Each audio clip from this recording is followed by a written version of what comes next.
Welcome to Pathways to Stillness. I'm Dr. Gary Irwin-Kenyon, a gerontologist and Tai Chi instructor. On this show, my co-host Vicki Hogarth and I explore how the practice of stillness can transform the way we see aging, death, and loss, and how it can help us understand our lives as a story.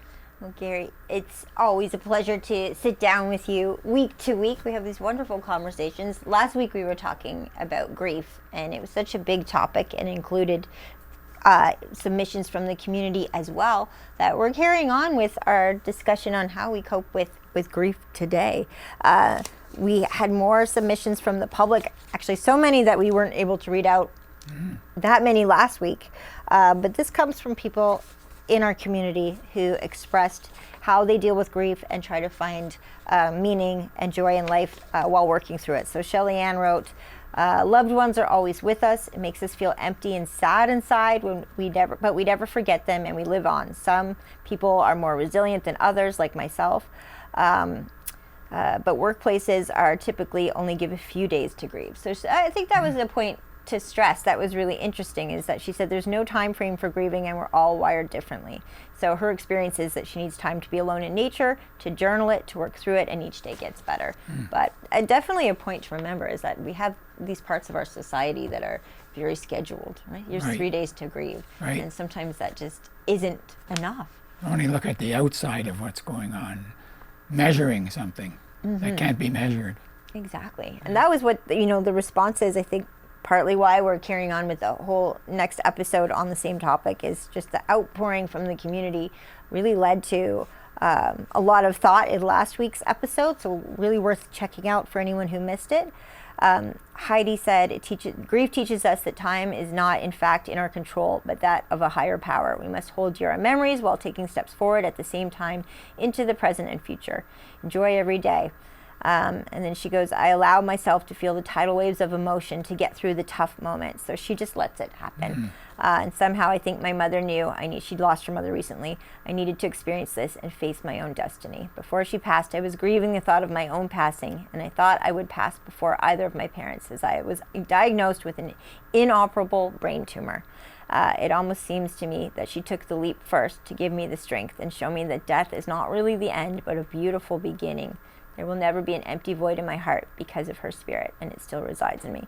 So, yeah, so much to think about, right? When you see an entry like that, someone has her own diagnosis, her own time frame in front of herself of how much time she has left, and then has to deal with grief of her own parents at the same time. So that's what this opened up, was just our community's willingness to share so much of their own lives with us, and to show really in real time with our community that the multitude of ways grief can be experienced. Yeah, when you're grieving whatever it is, if it's a person, then you're grieving yourself, but you're also thinking of the other folks that are involved with you, like a spouse or a family or whatever. So it's not just an individual thing, it's a social thing too, and an interpersonal, I guess you'd say.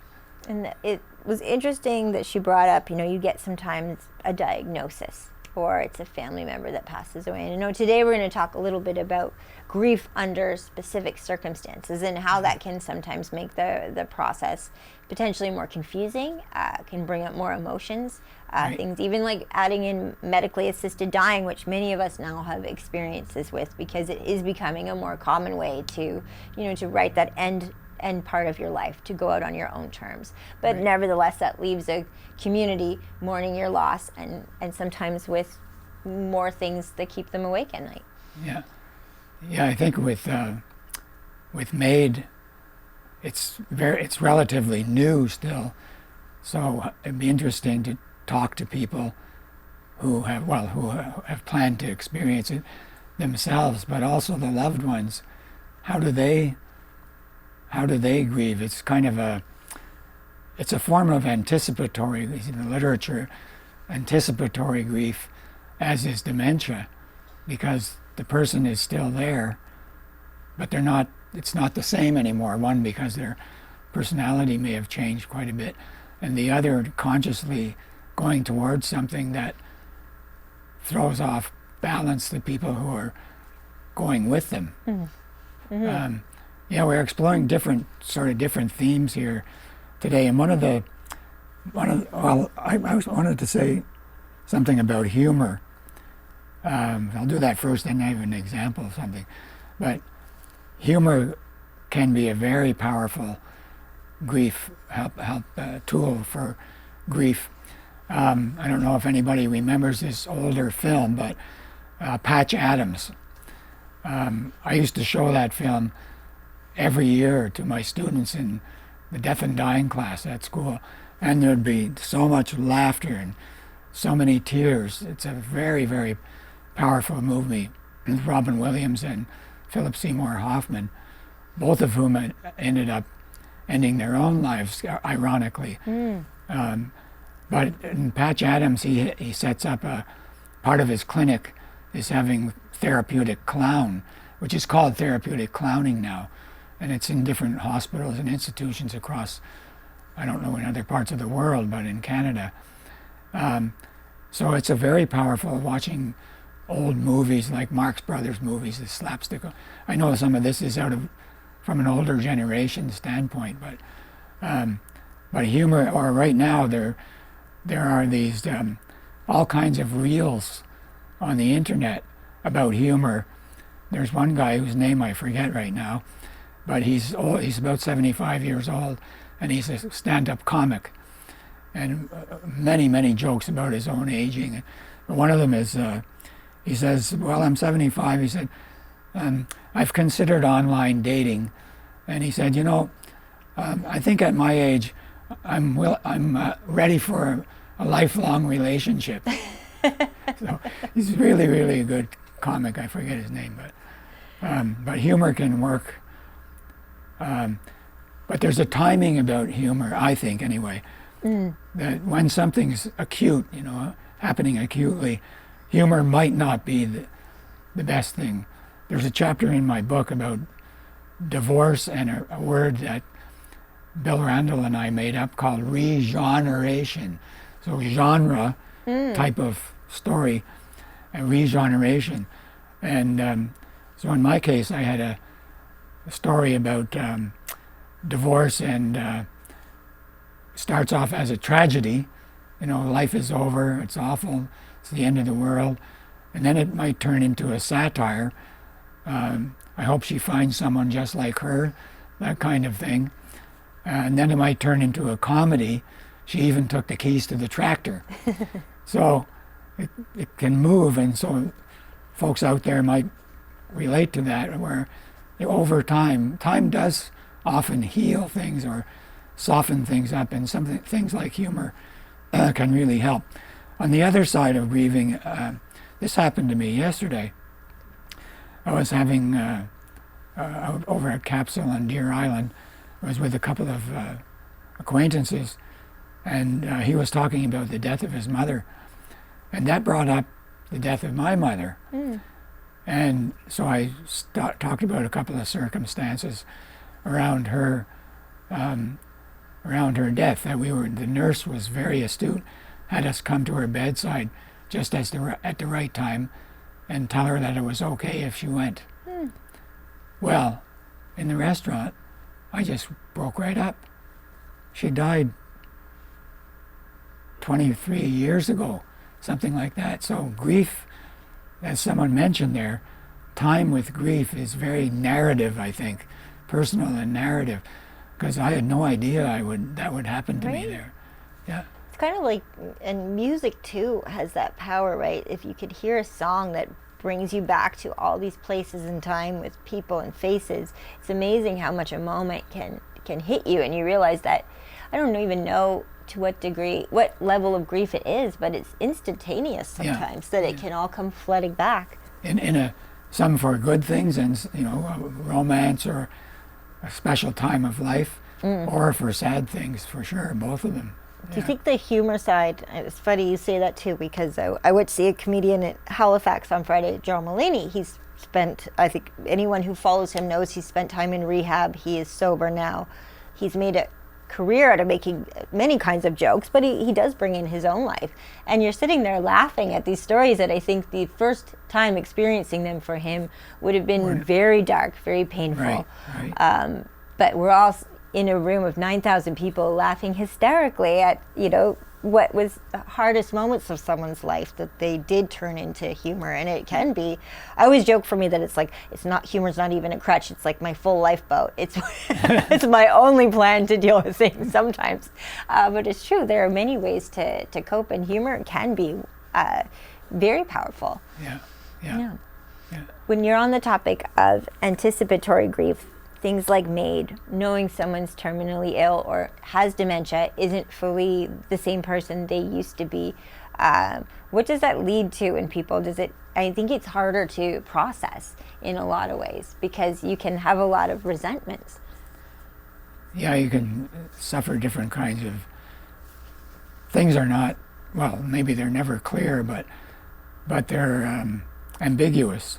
Yeah, so you have, like you say, very mixed emotions, and you're like with dementia, you don't know when they're going to actually die. You want to be there for them.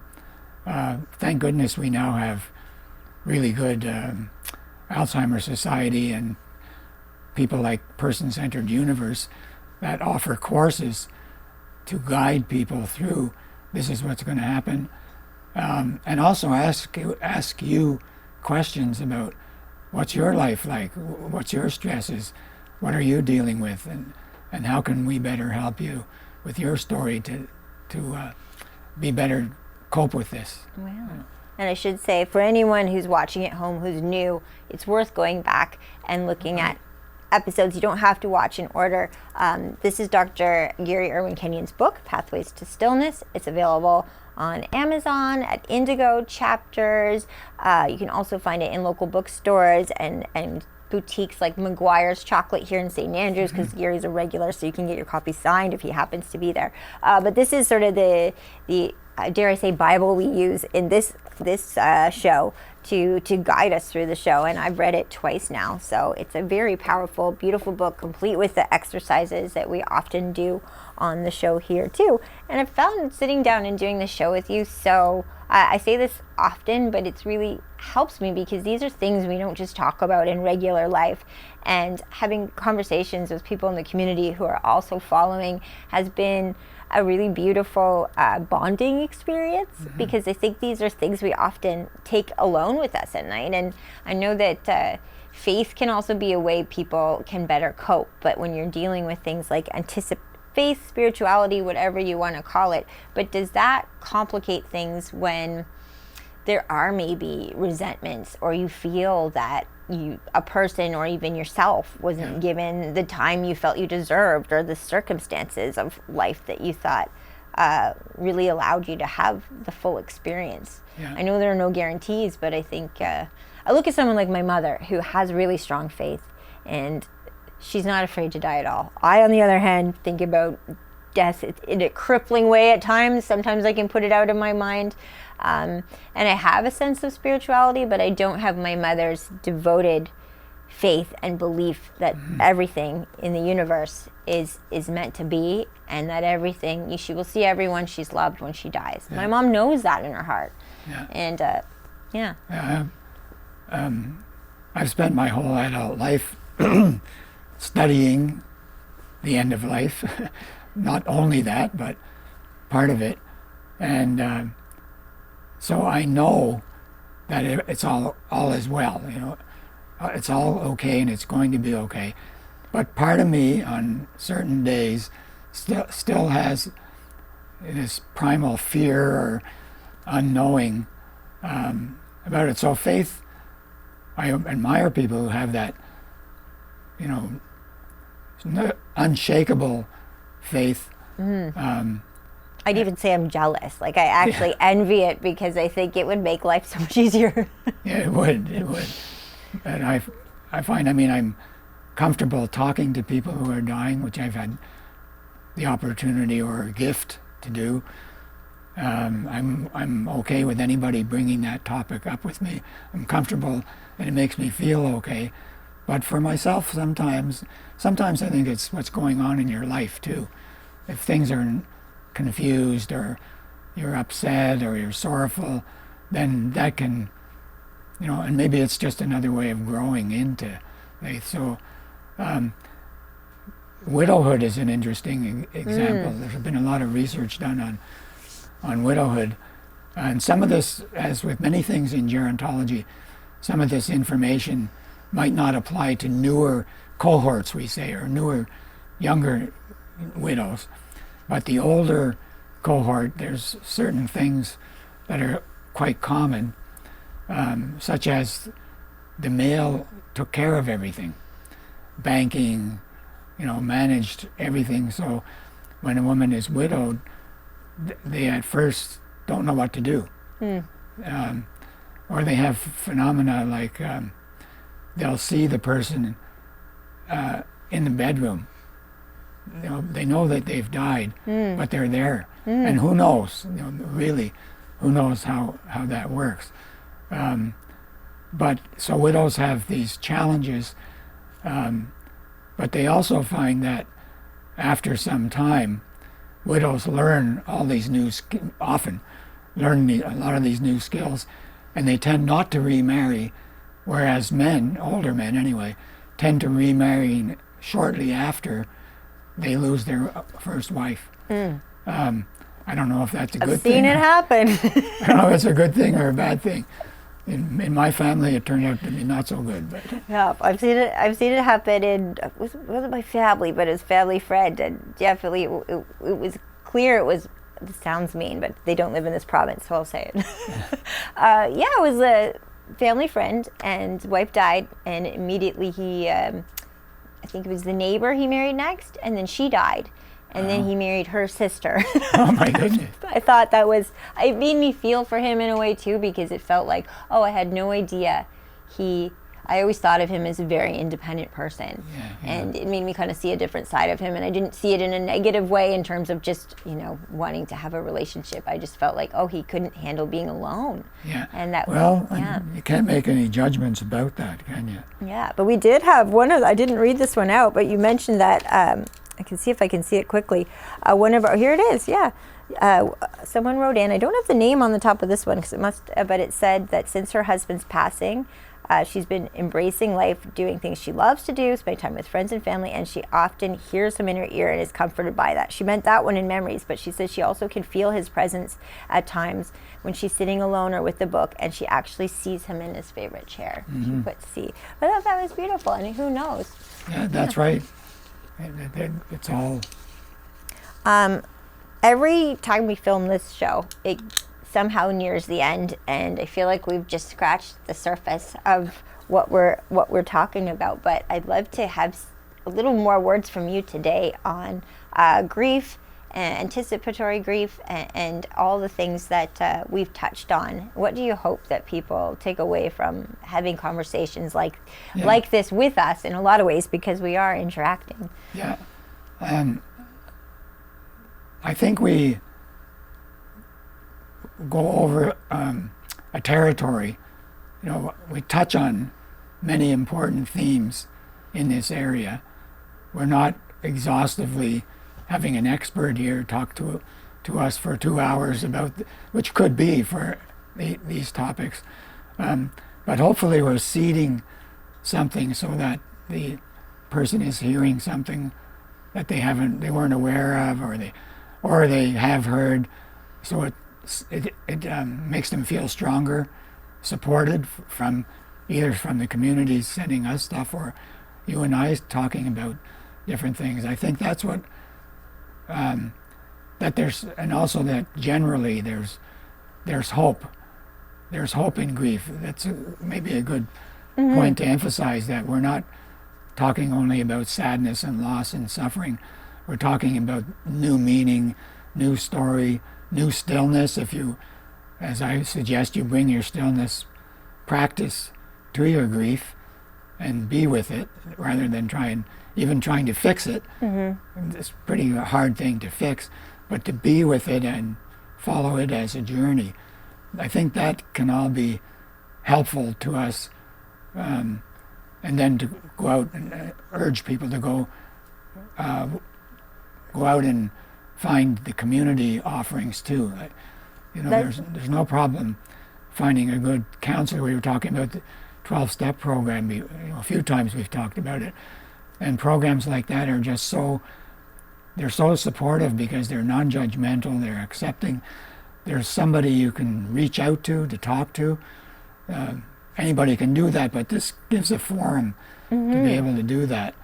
And that's what we all need at some point, I think, is either a friend or a family member or somebody we meet even at the coffee shop and have a good yak about and don't even know them that well. That's why the show is so special, because I think in my own life, whenever I've wanted to talk about these hard things, you often end up finding something on YouTube where you can watch people you don't know have a conversation. But what I love about this is because we're a local channel, people know us and we know them too. So when they write in these submissions, we really are having this beautiful group conversation. And I know this is our first season of the show. We've been ironing out how we're doing it the whole way, which is what's made it special, because I think we've really responded to what the community takes away from the show and continue to adapt to that. So I think from now on, for people at home, we'll use a hashtag on social media. So for Facebook, Pathways to Stillness, so we can put those questions there. So if you're watching this at home and you want to share,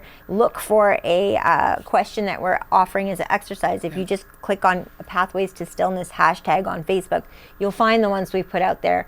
And what we want people to do for next week is consider maybe an alternate universe, a different pathway they could have had in life, and what you would have like to have seen yourself doing in another way. And we will explore things like resentments, maybe grief that way of what could have been, and deal with that topic. I think that is a topic that we don't talk about, but you do hear a lot of people say, I could have been this or whatever. And I gave you my example before we started rolling, where I said, I think I did put my career first, but I don't have a family. Like, I have a family, but I don't have kids. And you always wonder, that would be an alternate universe I would love to just look into. But I'm, made my life the way it is, and it's its own journey, and I embrace that for what it is. And but I'm curious to hear back from the community as well to what they see as an alternate universe they'd love to. Sometimes it's called the unlived life. The unlived life. Do I have time to mention this course? Yes. We have offered a course called Seated Tai Chi, Awakening Stillness and Well-Being, and it's a totally online course directed to activity folks in long-term care and others in that setting that might be interested. Basically, learn how to teach to residents a seated Tai Chi course along the lines of what we're doing here. So if anyone's interested we're going to have the course in January again. It starts off self-directed, and it'll be held in January, but you better to register now. Yep. And if you want to register, you can either contact me, pathwaystostillness.org, or any other way we do here, or personcentereduniverse.com. And they are actually one of the sponsors of the course. Okay. So, but your website, pathwaystostillness.org, definitely has the information for... It would have you can email me there, and I can forward you on. So the most direct way would be personcentereduniverse.com. Okay. Well, I look forward to seeing how that course goes too, but people can get a preview right now. We always end the show with a bit of Tai Chi anyway, so how should we close out today's episode? Well, I'm sort of biased toward the cloud hands, so let's do that one again, because it like all of them grow with us as we do it more and more often by softening up. And I don't always breathe. When I first learn it, I don't breathe properly, so the more I do it, the better. Yeah, exactly.